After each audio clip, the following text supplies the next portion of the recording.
भारत को जोड़ने की मुहिम में योगेंद्र जी महाराष्ट्र मुंबई में हैं, हमारे साथ इस वक्त मौजूद हैं। योगेंद्र जी, सबसे पहला एक सवाल ये है कि भारत जब टूटा था 1947 में, अब क्या टूट रहा है जिसे आप जोड़ने की मुहिम कह रहे हैं? टूटने ना दें इसके लिए मुहिम चल रही है, क्योंकि तोड़ने की कोशिश और साजिश हो रही है। वो भाषा जो उत्तर भारत के कुछ इलाकों में पहले बोली जाती थी, कभी महाराष्ट्र में नहीं आई थी वो भाषा।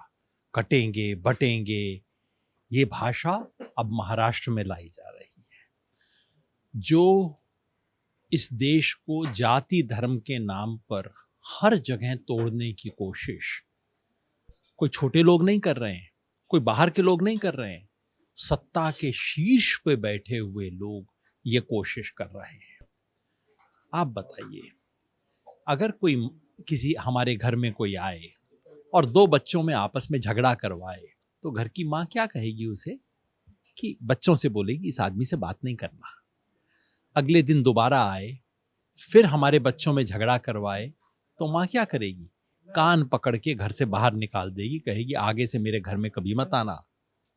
ये भारतीय जनता पार्टी क्या कर रही है भारत माँ के बच्चों के साथ? कहीं हिंदू मुसलमान, कहीं मराठा विरुद्ध गैर मराठा, कहीं जाट गैर जाट, कहीं कुकी मितेई, कहीं यादव गैर यादव।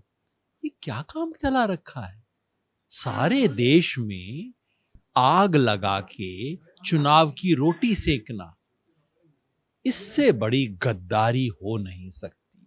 तो भारत जोड़ो का अभियान इसलिए चला रहे हैं ताकि इस देश को तोड़ने की जो कोशिश है वो सफल ना हो सके।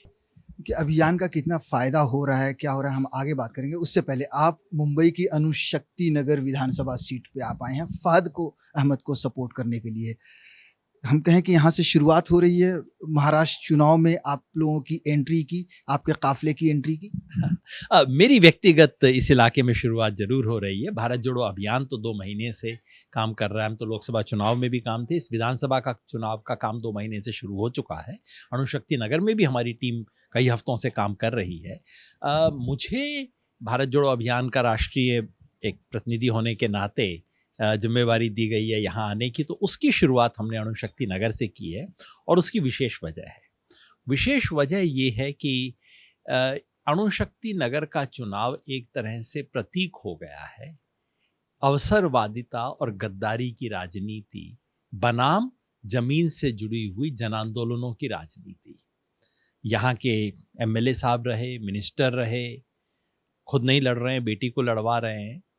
अच्छी होंगी, मेरा उनसे कोई व्यक्तिगत कुछ वो नहीं है, मगर गजब बात है कि एक नेता रातों रात जिस पार्टी ने उसको सब कुछ दिया उसे छोड़ देता है, और ये भी नहीं कहता कि मैंने किसी सिद्धांत के लिए छोड़ा, किसी नवाब मलिक की बात छोड़ा। जी, नवाब मलिक साहब वो ये भी नहीं कहते हैं कि मेरा पार्टी के सिद्धांत से विरोध था, मेरा नीति से विरोध था, मेरा वैचारिक विरोध है। कहते हैं मेरी मजबूरी थी। गजब है, मतलब ये भी एक भाषा, मतलब कि मेरी अपने साम्राज्य को बचाने की मजबूरी थी, पार्टी बदलनी पड़ी। मतलब जो वॉशिंग मशीन का जो खेल है, तो वॉशिंग मशीन में धुलना कपड़े की मजबूरी थी, तो साहब आप मैले होंगे, आपकी मजबूरी थी। उस मैल को ढोना अनुशक्ति नगर की तो मजबूरी नहीं हो सकती। तो एक तरफ तो हमारे पास एक ऐसा कैंडिडेट है, क्योंकि उनकी बेटी के व्यक्तिगत कुछ काम है नहीं, तो उन्हें तो नवाब मलिक जी की बेटी के रूप में ही देखा जाएगा, ऐसा वो चाहती भी है देखा जाना। तो दुर्भाग्यवश जो उनके पिताजी ने यहाँ किया है उसका जवाब तो उन्हें देना पड़ेगा।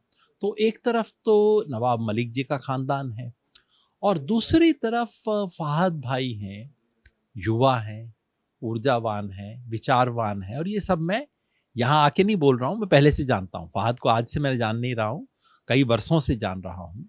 चाहे वो सीए वाला आंदोलन रहा हो, दिल्ली में हमारा किसान आंदोलन था, वहाँ अपनी पूरी टीम लेके फहद भाई आए थे। तो जो जमीन से जुड़ा, जमीन के आंदोलनों से जुड़ा, वो व्यक्ति इस इलाके के लोगों के दुख सुख से भी जुड़ेगा, ऐसी उम्मीद है। तो एक तरफ अवसरवादिता है, दूसरी तरफ विचार है। एक तरफ इलाके के लोगों से कटे हुए ऊंची दुनिया में रहने वाले लोग हैं, दूसरी तरफ जनता के बीच में रहने वाला इंसान है। तो इसलिए हमें लगा कि अणुशक्ति नगर से ही हम अपने अभियान की शुरुआत करते हैं। पूरे महाराष्ट्र में आप जाएंगे, इस चुनाव में प्रचार करेंगे? जी जी जी, भारत जोड़ो अभियान हमारा अपना कोई कैंडिडेट नहीं है। हमारा कैंडिडेट तो केवल बाबा साहब का संविधान है, और तो कोई हमारा कैंडिडेट है नहीं। हमने ये सिद्धांत तय फैसला लिया था, लोकसभा चुनाव में भी लिया था, कि हम इंडिया गठबंधन को समर्थन देंगे, और विधानसभा चुनाव में महाविकास अघाड़ी का जहां जहां उम्मीदवार है, आज फहद भाई एनसीपी के उम्मीदवार हैं, उनके समर्थन में कर रहा हूं। शाम को थाने में शिवसेना के कैंडिडेट हैं, उनके समर्थन में सभा कर रहे हैं, और कल दहाड़ू में सीपीएम के कैंडिडेट हैं, उनके समर्थन में कर रहे हैं। परसों शायद कांग्रेस के कैंडिडेट को, उनके समर्थन में। हमें तो सिर्फ एक चीज से मतलब है कि इस देश के संविधान की गरिमा को बचाया जाए, लोकशाही को बचाया जाए, और महाराष्ट्र की जो एक संस्कृति है, आप श्रेष्ठ महाराष्ट्र आपका इसका नाम है।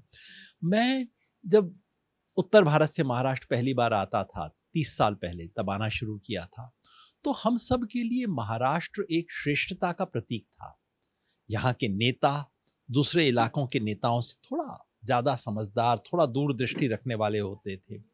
यहाँ की नीतियां महाराष्ट्र में पहली बार बनती थी, फिर पूरा देश उसको कॉपी किया करता था। और यहाँ की राजनीति में एक संस्कार और मर्यादा थी। सरकारें आती जाती थी, लेकिन एक मर्यादा अनुरूप व्यवहार था। मगर पिछले 3-4 साल में तो इन्होंने सब कुछ तोड़ दिया है। कैसे कैसे नेता बनाए हैं। मुझे नहीं लगता कि महाराष्ट्र का इतिहास इनको, ये शिंदे और ये सब जो लोग बनाए गए हैं नेता, इनको कैसे याद करेगा महाराष्ट्र का इतिहास, और कैसे महाराष्ट्र के लोग कहेंगे अच्छा ये लोग हमारे मुख्यमंत्री हुआ करते थे। नीतियां कोई है नहीं, केवल घोषणाएं। अब चुनाव से पहले 2 महीने में कैसी कैसी घोषणाएं कर दी हैं। बजट का पैसा नहीं घोषणा कर दी, योजना नहीं, पैसा फेंक दिया बस लोगों के ऊपर। ये पहली बार देख रहा हूं। और मर्यादा तो बची ही नहीं है। मर्यादा को तोड़ के ये तो बिल्कुल धोखे की राजनीति से काम हुआ है।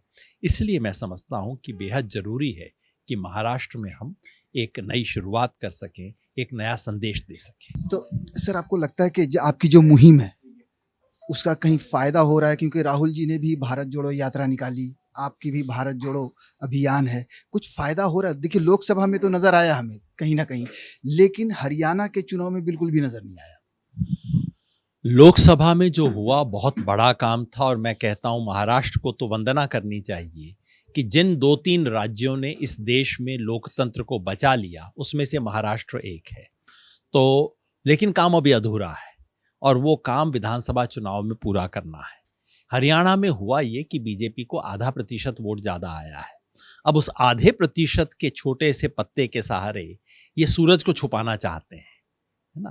तो वो तो महाराष्ट्र की जनता इसको स्वीकार नहीं करेगी। और मुझे लगता है कि जैसे जैसे चुनाव आगे बढ़ेगा, हम देखेंगे कि ये बदलाव हो रहा है, बदलाव बुनियादी स्तर पे हो रहा है। और महाराष्ट्र की जनता इस किस्म के धोखे की राजनीति, झूठ की राजनीति, मर्यादा विहीनता की राजनीति, अनीति की राजनीति, इसको स्वीकार नहीं करेगी, ऐसा मेरा विश्वास है। सर, समय कम है, लेकिन फिर भी 2 सवाल जरूरी है आपसे पूछना। एक सवाल ये है कि जिस तरह से मोदी जी की भाषा है, बेटी ले जाएंगे, रोटी ले जाएंगे, एक प्रधानमंत्री की भाषा इस तरह की होनी चाहिए। एक आम नागरिक की हैसियत से हम बात करें, अगर नेतागिरी को छोड़ दें, किसी भी चीज को छोड़ दें, तो इसके बारे में तो क्या टिप्पणी की जाए।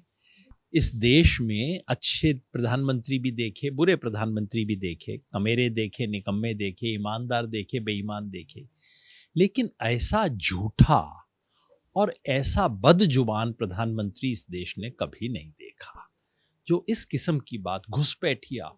अरे अपने देश के 15 करोड़ लोगों को, 20 करोड़ लोगों को घुसपैठिया कह रहे हो, मतलब इसका मतलब आपकी सरकार कुछ काम नहीं कर रही है। और ये तो खुल्लम खुल्ला समाज में आग लगा के और चुनाव की रोटी सेंकने का खेल है। और प्रधानमंत्री खुद इस स्तर पे गिर के काम कर रहे हैं। ये इस देश का दुर्भाग्य है, मैं तो कहता हूँ। तो प्रधानमंत्री की जुबान ठीक करने का काम पब्लिक ही कर सकती है। एक आखिरी और सवाल योगेंद्र जी के, आपको आंदोलनजीवी कहा गया। सोशल मीडिया से लेकर चाहे पब्लिक प्लेटफॉर्म पे आप पे हमले होते रहते हैं, इसको किस तरह से देखते हैं, क्योंकि कई बार आप पे हाथापाई तक की नौबत आ जाती है, धक्का मुक्की तक की नौबत आ जाती है। आंदोलन जीवी तो उन लोगों ने कहा जिन बेचारों को पता नहीं है कि ये देश आंदोलन से पैदा हुआ है। ये देश आज़ादी के आंदोलन की उपज है भाई। आंदोलन जीवी कहते हो, इसका मतलब आप इस देश को नहीं पहचानते हो। और जितने हमले होते हैं, आज सुबह मुझे पता लगा कि देवेंद्र फडणवीस जी ने भारत जोड़ो अभियान का नाम लेके हम पे आक्रमण किया है, तो मुझे तो लगा इसका मतलब है कि हम काम बड़ा ठीक कर रहे हैं। आज सुबह तक मेरे मन में संशय था कि हम ठीक काम कर रहे हैं, प्रभावी तौर पे कर रहे हैं कि नहीं कर रहे हैं, लेकिन जब से देवेंद्र फडणवीस का बयान सुना है तब से मेरे दिल में ठंडक आ गई है कि अब हमारे कार्यकर्ता अच्छा काम कर रहे हैं। उम्मीद है काम आगे बढ़ेगा। बहुत बहुत शुक्रिया सर, आपने हमें समय दिया। Thank you. श्रेष्ठ भारत पर खबरों से जुड़े रहने के लिए चैनल को सब्सक्राइब और लाइक करें, बेल आइकन दबाएं और देखते रहें श्रेष्ठ भारत।